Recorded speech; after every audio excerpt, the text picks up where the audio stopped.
Well, Uh, okay. no, I'm hoping I'll find it. It's recording. Okay. We are recording, but I will have to find it. It's in the Still, cloud. Zoom will probably send Margot an email with a file there when I it's would done. think. Okay. Thank you. That's great. Yeah. Sure. Shall we get started for all of us who are here Sure. Mhm. on time? Okay. Because I know Yasmin, you said you needed to go very shortly here. Joe, did you want to show? We have we're doing a crowdfunding and they're working on a video for us. So we wanted to show that to you. And it gives you a little idea of what co-housing is, what we are about. It's still in the infancy stages. We have a few tweaks that we need to make on it, but it gets a good message across, and it's very short and sweet. So you're our guinea pigs. Yeah. Now, I thought that this young person was strangling an old person, but that's not what happened. And let me make sure I share the sound here. Let me start over again. I've made this mistake before. Share sound. Yes, there we go. All right. Okay, got it. This was put out by some folks who know co-housing and live in co-housing in Bainbridge Island, Washington. Creating home. Creating Everybody see connections it? and lifelong friends in a Yes. neighborhood to age in place. Yeah. Consciously creating a space to live lighter on the earth. These are the values that inspired us to create a co-housing eco-village, a positive, life-affirming way of living. Co-housing is a contemporary approach to an age-old tradition. The idea that people can thrive when they live in a small community, linked by multiple mutual connections. It has 6 defining characteristics. Joel, mine's not moving. Communities are developed, moving. designed, and organized together. Not moving. It's social, Yeah. designed to promote It's community stuck. interaction. It's stuck. Yes. It's equal. Yeah, There's stuck no on home, Joel. decision making. Oh dear. It's All right. Well, independent. There's no shared economy. Members own I'm their own not sure what to homes. do. It's fully self-managed by the residents. Okay, well, I don't know what happened. I mean, it was going fine, right? The audio was working fine, yeah. The audio is working, but the video is not. I tell you what, let me try again. Okay, one more time and then we'll.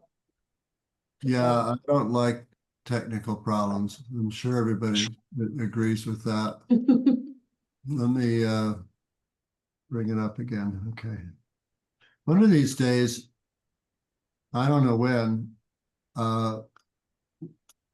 the whole info session will go perfectly.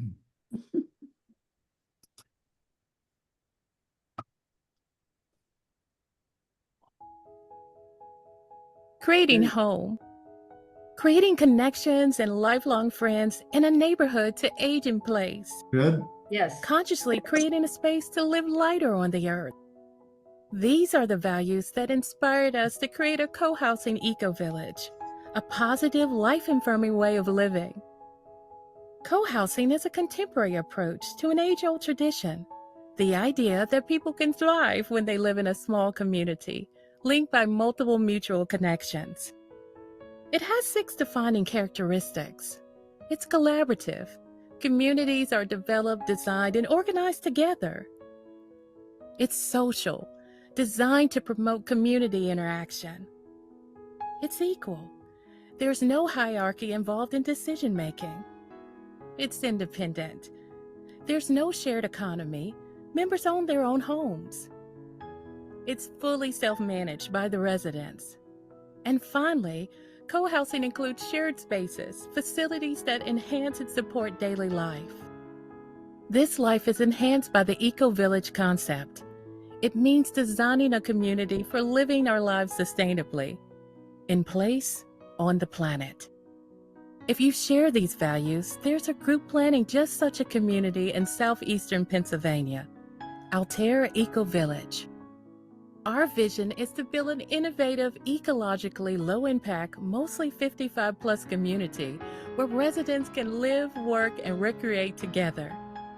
After several years of planning, we are close to approvals and construction. We've grown, and this year is the turning point. The Altair EcoVillage site is a beautiful part of Kemperton, Chester County, Pennsylvania, just over 30 miles from Philadelphia. Our plans include 29 well-appointed townhomes, gardens, a large common house for social activities, on-site walking paths, and many additional amenities. Electricity for the residents will come from a solar array on the carport roofs. We'd love to share our vision with you and how you can become a resident or supporter of this exciting project.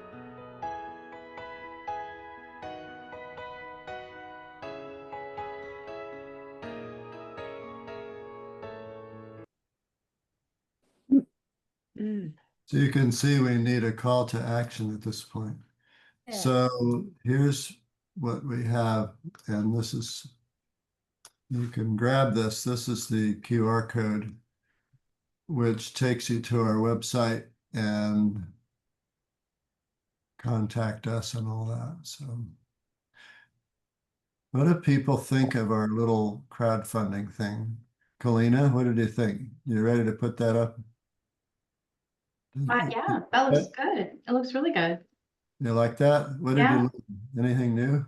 Yeah, I like that it's short and sweet and gets the message across quickly, and I like the voicing is really nice. I think it's really good. Good.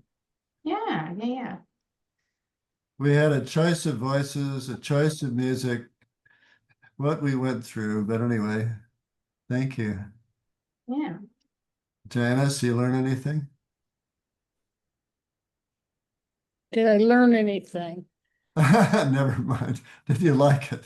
It was nice to see the visualization of the property and how the community fits the property.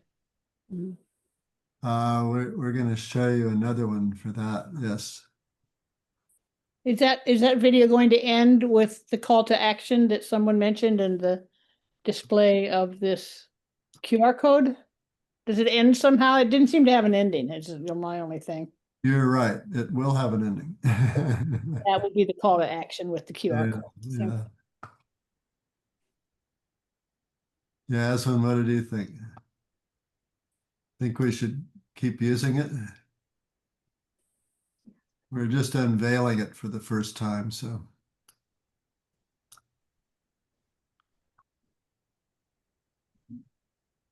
The model in the video is a little out of date. We've actually put in some of the landscaping around the property itself. Can everybody see this? Yes. Yeah. Mhm. So Margot and I live in this this house here, Twins, off of Kimberton Road. You go down the boulevard and the common house is right in front of you, central to the whole site. The cars are all remote and grouped together. This is a pedestrian-oriented community. So the front doors are only 30 feet apart. You can see the face of your neighbor when you open your door. Compare that to your typical suburb. As you can see, there's a lot of gardening involved. The light green represents the gardens, community gardens. There'll be some accessory and also a greenhouse here. There's a trail, a walking path all the way around it. That also allows for the firefighter to approach from all sides. And then there are a couple acres off of this model that are woods with a walking trail and also another field that has a potential for an orchard. So this gives you a sense of scale. a two-story scale here.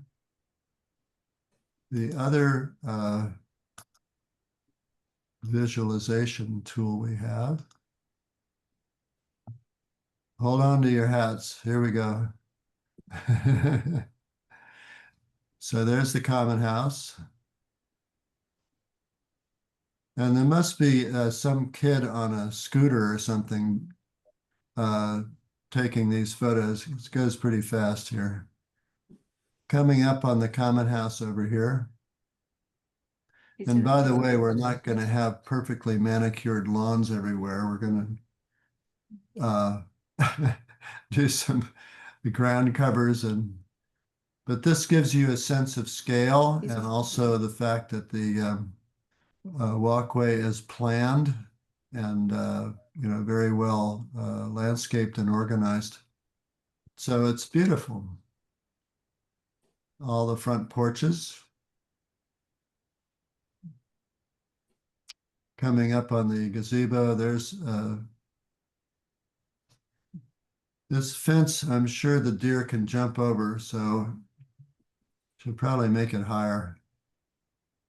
And I'm not sure what's growing there. That's too perfect, isn't it? There's the common house.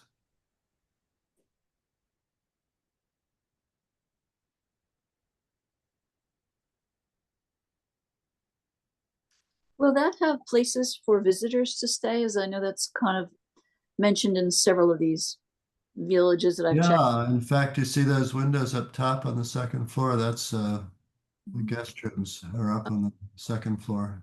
Okay. 3 guest rooms. So you don't need an extra room. We do have a couple 3 bedrooms, but for the most part, they're 2 bedrooms. Mhm.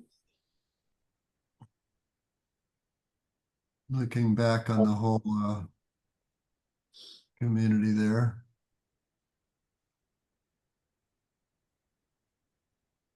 It actually is kind of low profile. So there's our flyover video.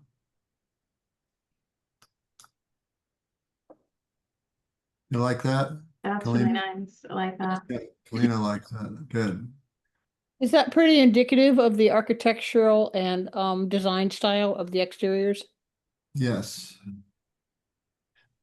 And that's important because the community has asked for it. There are some co-housing communities with beautiful alternative type structures, but we have to comply with, what's around and what's practical. So. And if the you're architect looking- that we're using, she has done a number, well, it's a combination husband-wife.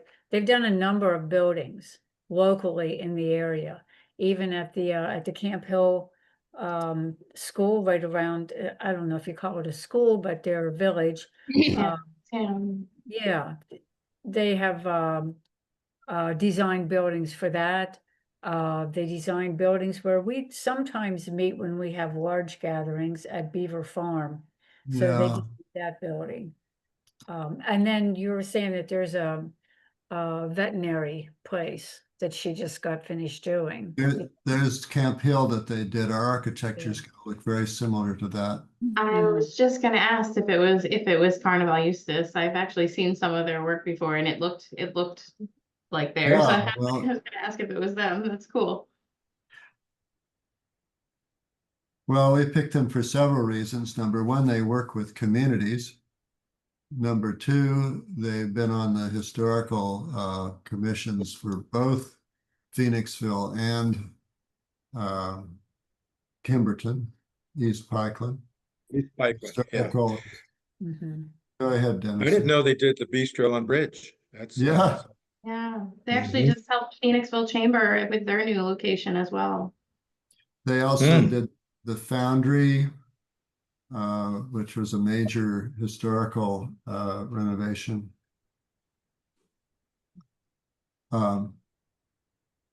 Next time you're in Phoenixville, we will take you around. just seeing the buildings that they've done is rather it's rather remarkable. Yeah, Mhm. they're doing a wonderful job right now, working on the plans for the homes and also the common house. So right now we have, we're working on coming up with plans to be repriced. So you were asking about the guest rooms, for instance. And not everybody can read plans, so, but this is the plan for the second floor. It shows the three guest rooms Mhm. and the roof deck, big laundry area. The home designs are also in progress and coming along nicely. We're working with the community to decide on the appliances, the lighting, the finishes, what options we'll have. And we hope to stick with where we are with pricing, but we're reworking our numbers right now. Things have changed. They change every day, and there are lots of variables, to say nothing of how long it takes to get through the approval process, which adds cost, of course. The But, net um, result the- will be something that everybody's proud of, and the county is can't wait until we're built to point to us and ask other townships to change their zoning and allow clustered low impact development. So I was going to mention too that the community will be accessible. The duplexes on the second floor, you can, if you have a problem with accessibility and living on the second floor, you can put, the stairway will be wide enough to have a stair lift there if you would like to use that. And in the common house itself, there's going to be an elevator, so there won't be any problems with getting up to the different floors there. So townhouses, of course, there are 2 floors, but you kind of know that when you're going in. They all have room on the first floor that you could put a bedroom rather, on the first floor, even in the townhouses, if you prefer to do that. So we're trying to make everything very accessible. There's some of the duplexes are, of course, complete houses, but they're on 1 floor. So it's either on a first floor or a second floor. And they are the most economical options. We have an interior townhouse that's 2 bedrooms, and then next up would be a 3-bedroom one. And then the end units are a little pricier, but you have a lot more room in them. The one end unit, we are trying to figure it so that it could actually be co-owned by a couple people, because you'll have an individual bedroom and your own, like a little ensuite, your bedroom and your bathroom.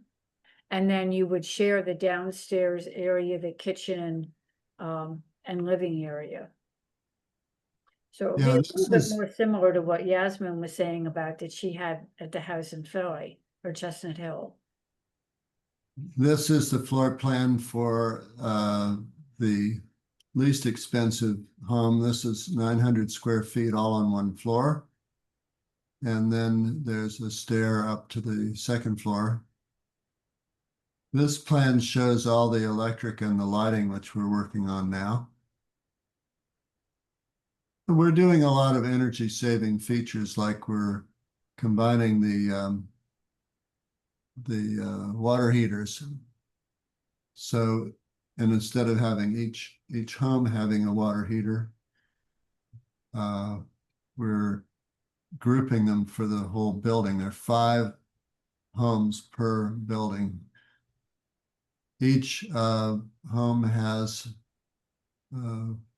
washer dryer hookup, although the common house is preferred, and you meet your neighbors.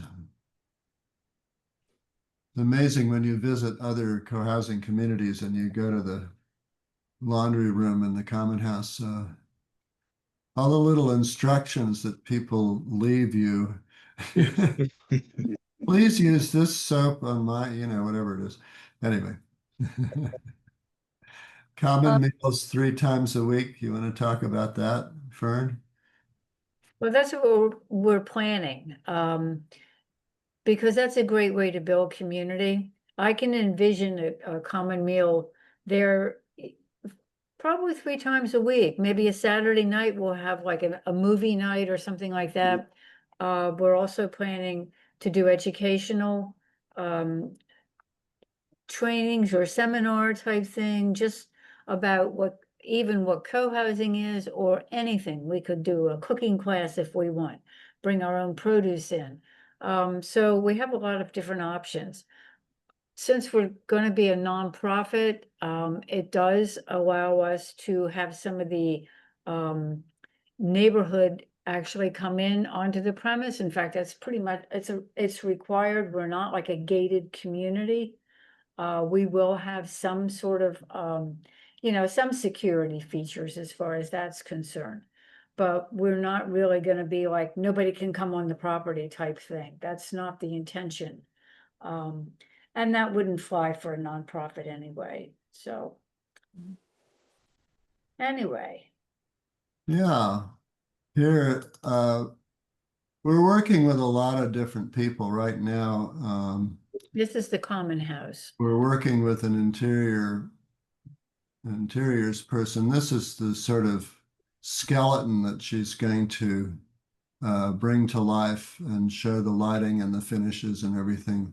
But it gives you a feel for what the great room looks like in the common house, this room right here.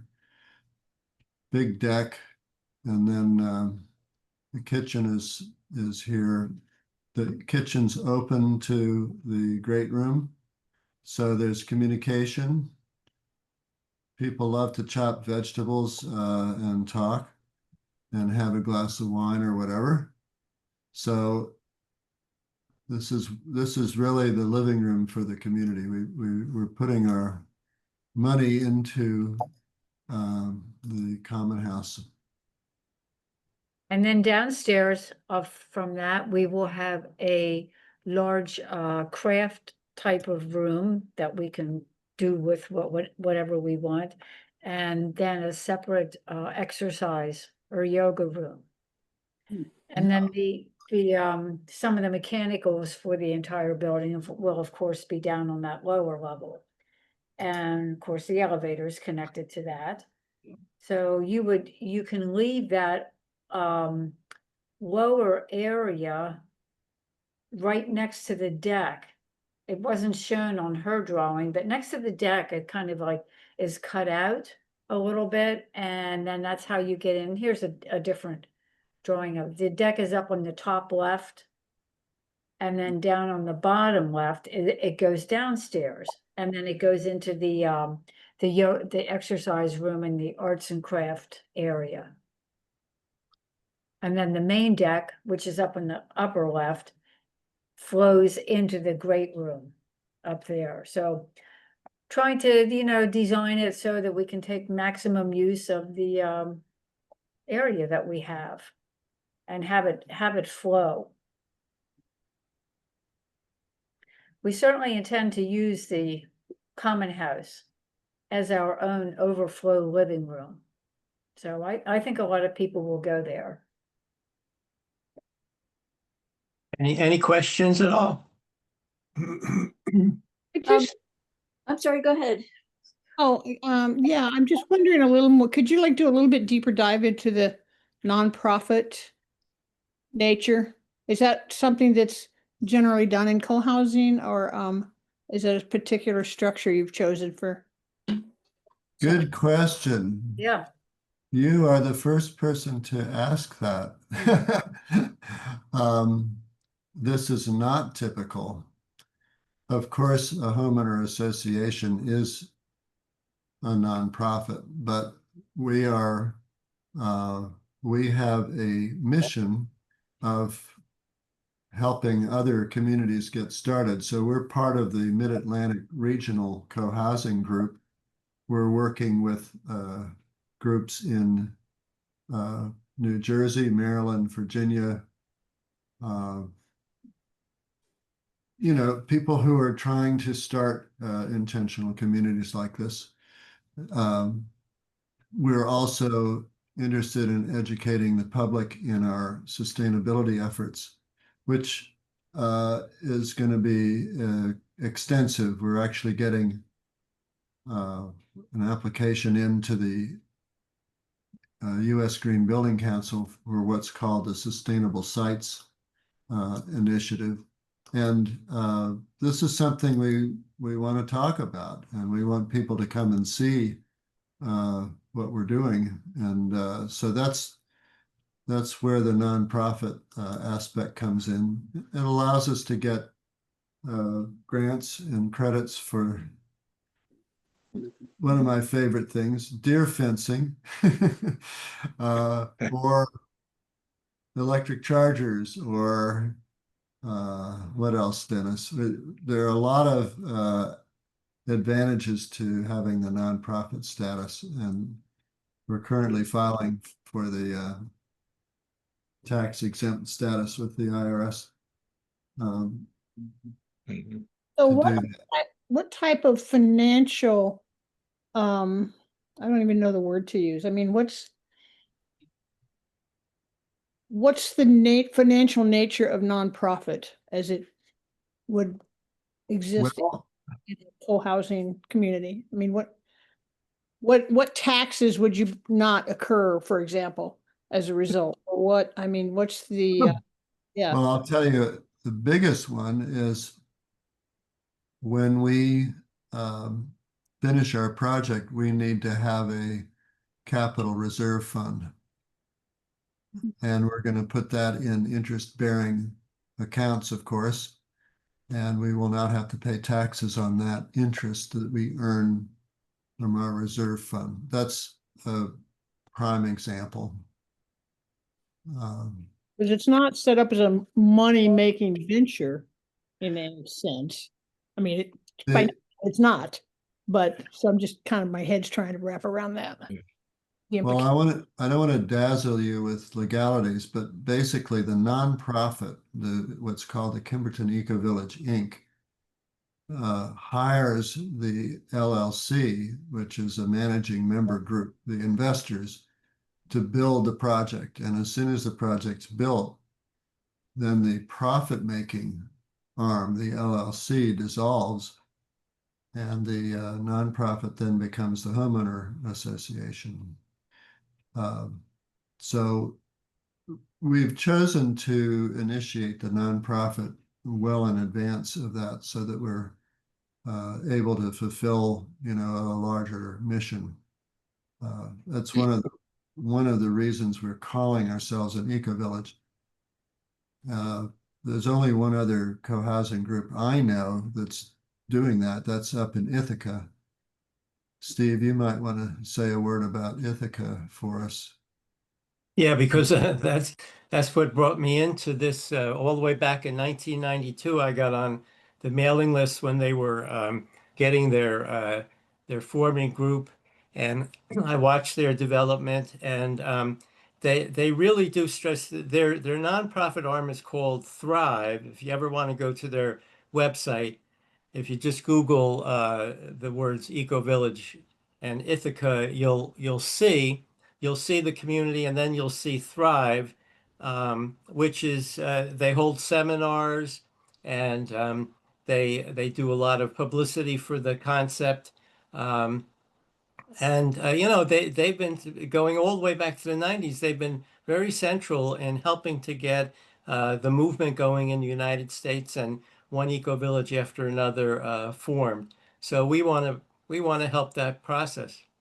Yeah. Yeah, people come from all over the world to Ithaca to learn about sustainable agriculture, process, all kinds of things. They're on the GEN, the Global Eco Village Network. We're not part of that, but we're definitely we're going beyond what most co-housing groups do in getting the Green Building Council Sustainable Site Certificate, using passive homes, which are extremely well insulated and well built, non-toxic materials. And you Well, saw Joel, I guess after we move in, we could apply to become part of the Global EcoVillage network. That would be Okay. of interest. Yeah, Yeah. I would love to do that. Yeah. Yeah, but and simply getting back to your question, the advantage of being a nonprofit is avoiding taxes. So you don't pay any taxes on any. So in that sense, when homeowners put in funds for the HOA, those funds do not become taxed. That's the big advantage. So the return on investment or interest would not be taxable. Or would that be considered a tax deductible contribution from the homeowner? Well, now you're getting into the investment side, right? I don't know where I'm going with this. I'm sort of in, I jumped into the deep end of the pool here, didn't I? No, it's okay. Let's talk about that.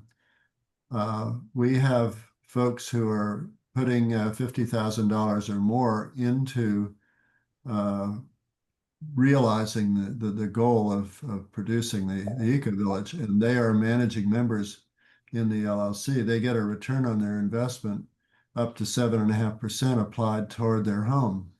Or we have some investors who are not choosing to purchase homes. They will get 5% when the project is complete. So we put almost $1 million into this project so far. What you are seeing is the result of about a dozen investors who've committed funds to realizing this particular EcoVillage.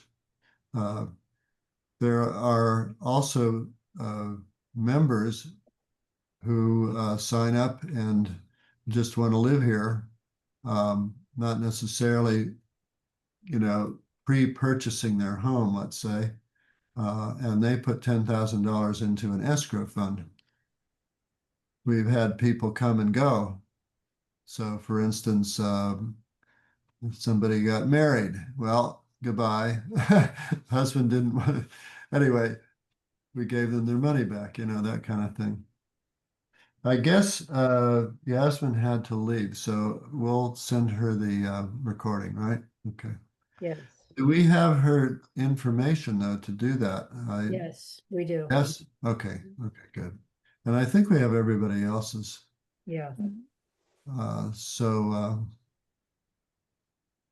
Were there other questions? I had a bit of a question about the site itself, since we've actually visited, and whether there's going to be any kind of buffering, particularly to the left when you go in, because of the kind of garage and not particularly appealing buildings that are off there to the left, and whether to the west, yeah, whether there will be some consideration about providing some kind of landscaping and other buffers for that area there. Will it be quiet? We are required to buffer. Let me try to show you a site plan or two here. Yeah, I think you're talking about the old Thorham Campbell. warehouse, which is now Yeah. owned by the Campbells. Yeah, the warehouse, yeah. Yeah. Yeah, let me try to find a site plan that might show that. Anyway, while I'm looking, I'm stalling here for time, so ask another question. Yeah, well, there in essence, there will be buffering, and it's required by the township as well. So there is going to be some trees and barriers between. to hide the visibility of that warehouse from Uh-huh. Altair EcoVillage, residents, as well as hide Altair EcoVillage from the people that are surrounding. Mhm. Have those people, I think you had told me that some of those people had been approached about selling some of that property and they were not willing to do so, or do we have a sense of whether that might become part of the community at some point? Yeah, we're talking about the Yes, Campbell. they are not willing to sell, and essentially it is owned by an older gentleman who's not very interested in selling. Mhm. Perhaps when, maybe later on in, years ahead, they may be interested in selling, but right now they're not. Mhm. Okay. So this is the current landscaping plan. And it's kind of a cartoon. I mean, it's not like all the trees are perfect circles, exactly the same size or anything. This is just you understand, this is just a representation of, so over here are the homes. There's 2 rain gardens between these homes and the warehouse over here Okay. with all of these trees. Quercus rubus, which is what, red, oh dear, sorry. What's Never that? mind. Every rain garden has its plan. This is really fun. As an architect, I never thought I'd get uh, so much into the horticultural aspect, but I have just learned a great deal. It's absolutely wonderful. And there's so much to it. So we've had a lot of fun working with our consultants and trying to make this really a beautiful place. There are pedestrian walkways, like I said before, is all going to be maintained by the whole community, not by individual owners. And the reason for that is, quite frankly, I've been to co-housing groups where that's not the case, and it looks like hell because some neighbors don't choose to garden, and so their place looks like weeds, and the next one is beautiful with mosaics and fountains. And so we decided the pedestrian walkway is going to be uniform, but the backyards you can do different things with, and the duplexes where you're up on the second floor, you'll have a side yard as an amenity. So Mhm. Is there any thought to putting some kind of pond water feature anywhere, given how being near water is such a healthy thing? that's an excellent question. And Blue zones. basically we don't have the room on the site to do that. Once we get built, one of the things we've been thinking about is doing a vernal pool in the woods. Mhm. We can't change the course of the water because it's wetlands. Mhm. We can't do any of that until we physically get approvals. So there is that possibility. Mhm. Um, I know the rain gardens sound like they're going to be full of water all the time. It's really not the case, as you know. Mhm. They're beautiful, but they're not full of water all the time, right? So you understand, right? Mhm. Yeah. Mhm. Can you address where you are? I know it's been a couple of weeks since we've been there. Have there been any changes in terms of, meeting for approvals and discussions? I remember there was some discussion about the trees needing to be over the parking area because that's the way it was done in other areas in Yeah, the community. But of course, that doesn't work for solar panels. And that's right. That's very much something that we want to present to the township and say, look, we're carrying out your intent. and it doesn't make sense to shade the actual carport solar panels, so we're doing it this way, and hopefully they will agree and go along with that. They wrote an ordinance that was basically for a shopping center, make it more pedestrian oriented with green islands and lots of trees and reflective surface, so that it wasn't as much of a well, you've been in parking lots, you burn your feet, right? I mean, yeah, so they borrowed an ordinance from another township and wrote it, but we have a very small parking lot and we don't have the room to do everything that they talked about. So we're just going to show them our intention, and that's the only problem we have with them. That'll be great. A dog just arrived. Wait, who's that? Melanie. Hello, Melanie. I'm sorry, guys, but it was asking for a password and I hadn't seen the email with the password. Oh yeah, the password. Yeah, Zoom tricked us into having to use passwords now. Well, welcome. We are actually Welcome, We're Melanie. almost done. Yeah. we're Yeah. Well, we recording are this. recording this. We'll send you the recording if you'd like. Do we Oh, have your yes, please. Okay.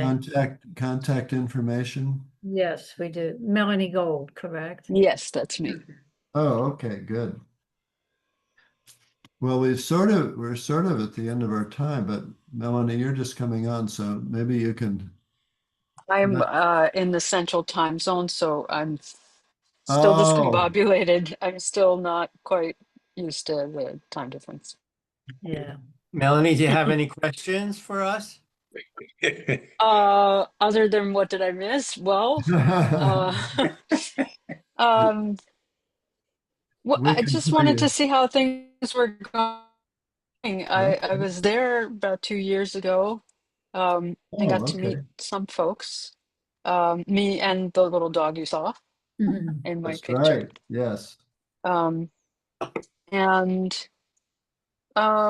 yeah, I mostly just wanted to see how it was going. It looks like things are getting moving.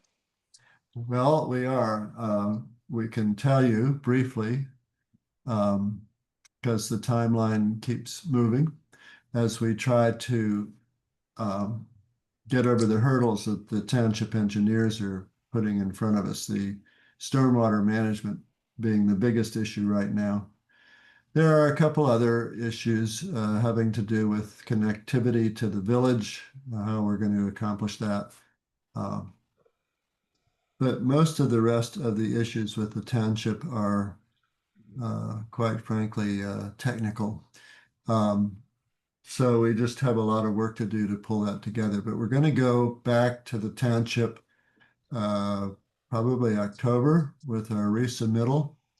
Hopefully the engineer gives the high sign and says, there's nothing here that Trying to get this I have a laid. problem with. And meanwhile, we made great strides to get our home designs and our common house designs to the next level so we can reprice everything. Our goal is to have the repricing done soon so we can see where we are. A lot has changed in the world, and including, where we are with the site work, not knowing what the township was going to say. So I would say we're looking at approvals by the end of the year, and then we'll be able to start working on our, whoops, where did she go? Trying to answer your question. Well, I'll finish Yeah. the answer. We've got to go for construction financing. That's the next big step.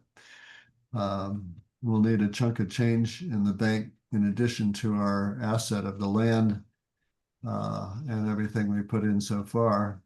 not to do that. Oh, she's back. Hello. Yeah. I'm actually, maybe some of you have heard of the place where I am. I'm at the farm The in farm. Tennessee. In The in farm Tennessee, in in Tennessee. Tennessee. Yeah. The signal's not so Mhm. great.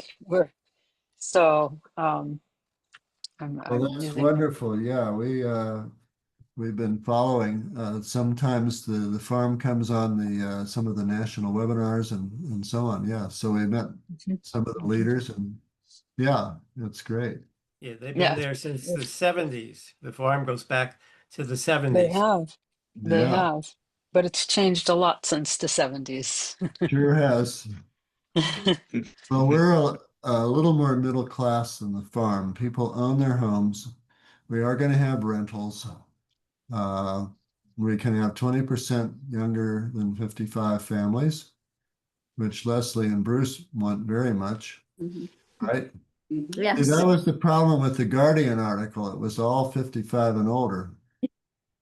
But we want to have some younger families to keep things lively. Yeah. So, Melanie, we're hoping for construction during next year, so it's getting close. Oh, yeah. wow. That's great. I know it's been a long time coming. I know this has been a monumental effort. Thank you. Yes, it has been. Yeah. You know, we don't know who we are yet. We're up to number 17. Our last investor is number 17. There are Okay. about four investors are probably not going to purchase. So I would say we have 12 or 13 families who are going to be purchasing. That's a little And under halfway. So that's, it's a good working group. We've got a lot of interest in the various aspects of the project. So if you join, you'll be able to be part of decision making at some level. and you're using sociocracy, is that right? Mhm. Yes. We Yes. have Mhm. called Sociocracy Light. Sociocracy light. Okay. I'll tell you why, Melody, because we need to have some more facilitation training. We're a small group, so as you get bigger, it's really important that sociocracy works really well, as you know. Yeah. But everything, of course, real estate law does not uh, agree with consensus or sociocracy. So we've actually written it into the bylaws that we make decisions by sociocracy, but then we have to record it as a vote. Mm. So all votes are unanimous. Interesting, huh? Yeah. It's- Well, it's a legal requirement. Yeah. It's just, it would kind of look funny on paper. Like, Yeah. all your decisions Well, are unanimous. if you sign up, and Melanie, you're probably well versed in this anyway, but the worst that'll happen if you put in $150 and decide you don't want to join is you will learn sociocracy. Okay. Everybody will receive the training from the group out of North Amherst, Sociocracy for All. Who do you work with? Me? Yeah, sociocracy.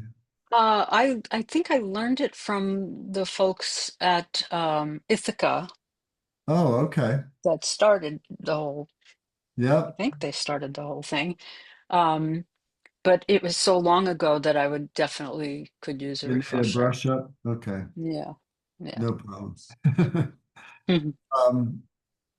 Well, let's see. Let me put the QR code up again because we're about out of time, right? And of course, I've lost it. So wait a minute. Where is it? You can go to our website and this will tell you how to join and so on and so forth. So Can you tell me how many houses you're planning on right now? 29. 29. 29. Okay. Yeah, and Uh, like I said, we may have right now 12 to 13. mhm. We're going to have a party where everybody will pick the actual home that they want. That'll be a wonderful day. Mhm. Right now, we're designing for everybody. Mhm. So there will be some options. If you go to the website, you'll see floor plans, site plans, and so on and so forth. And we'll also send you the recording of this session, which is not 100% complete, but it gives you a better idea. Yeah. Okay. Sounds good.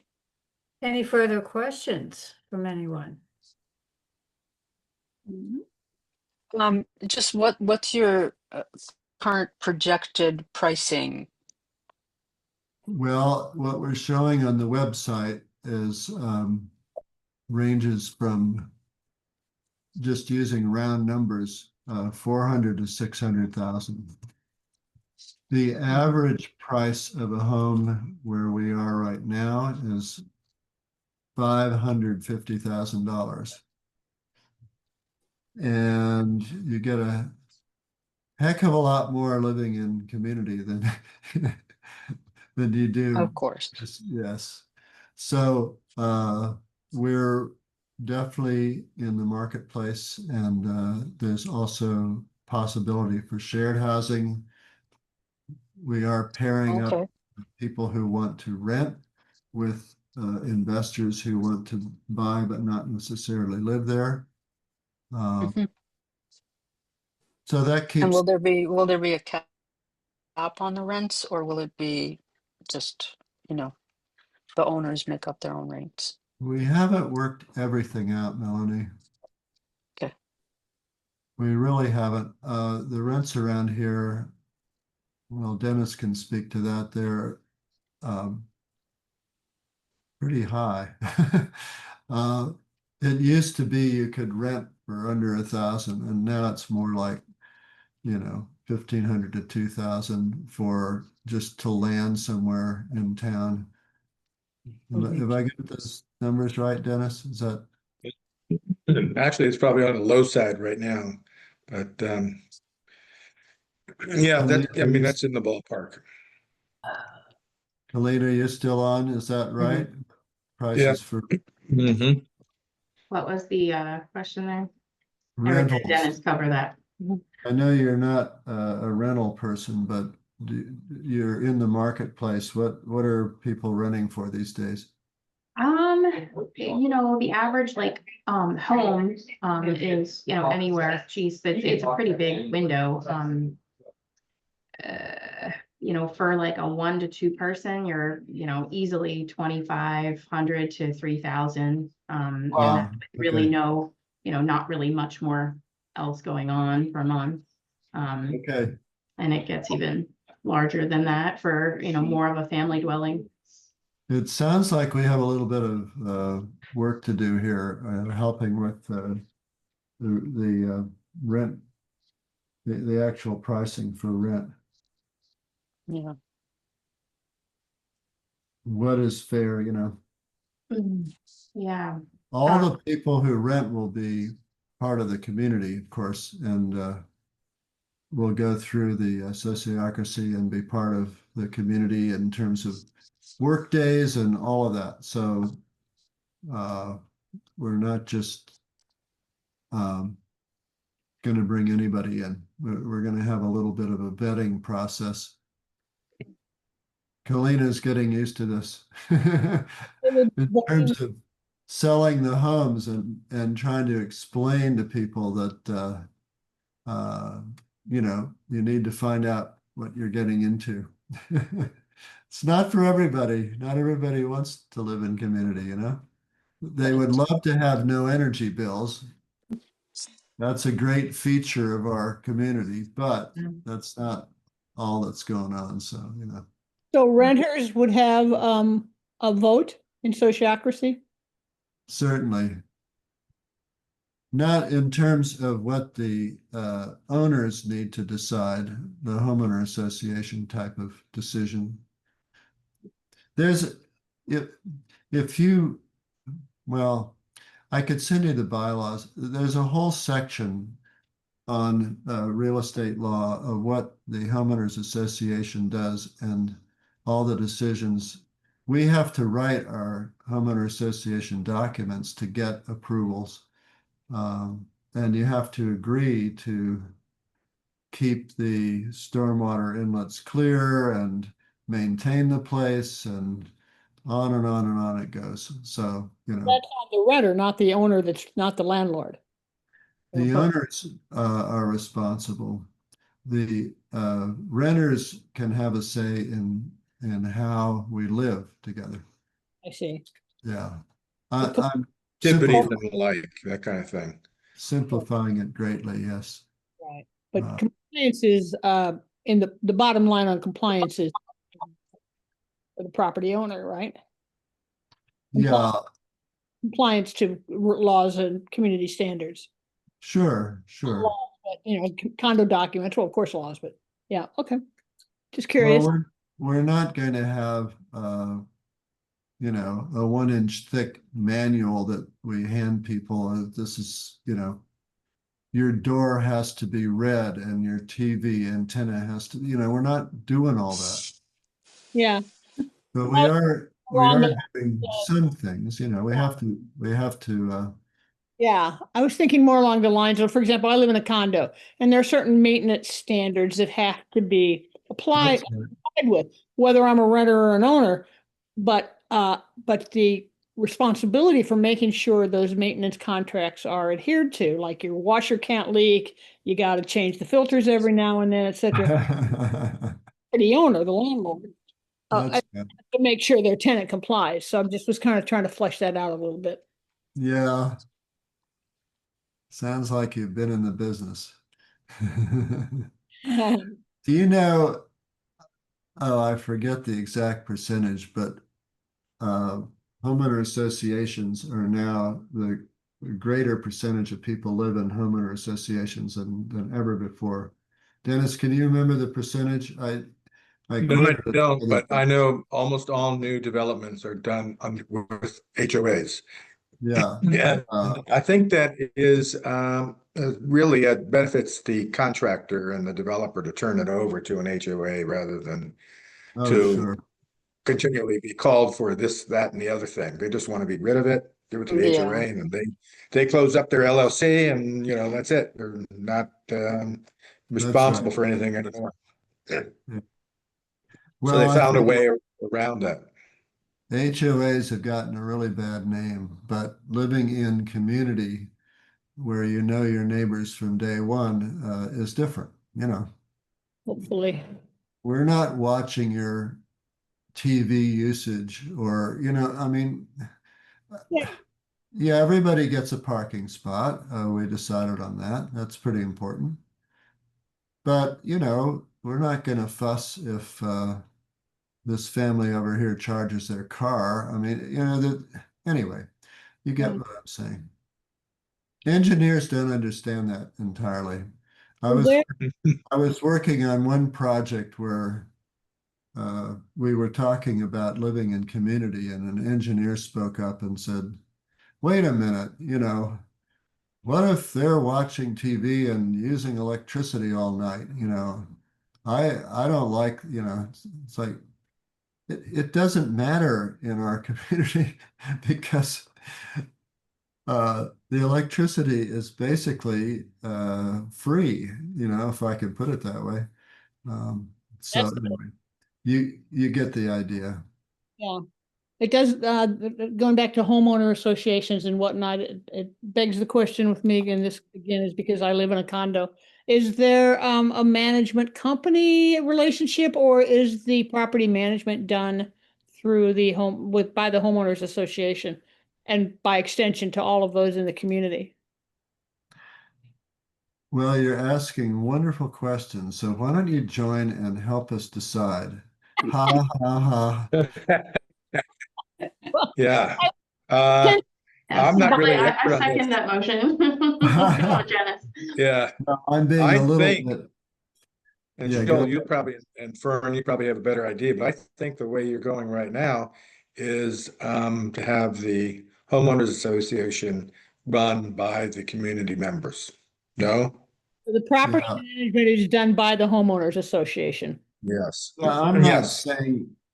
saying that everybody wants to shovel snow, Janice. No, I'm not. Um, And a property management service is something that my homeowners association here in Connecticut works with, because Of course, they like make sure the insurance coverage is there. They make sure that at a yeah, level, not the individual level, but at a community level. that's right. laws And would next, provide with- you're gonna ask how much the HOA dues are, and again, join us and help decide. I'll get to that, but I just governance structure really is what my little brain is wrapped around right now. Mhm. Well, it's gonna be a really interesting task force. The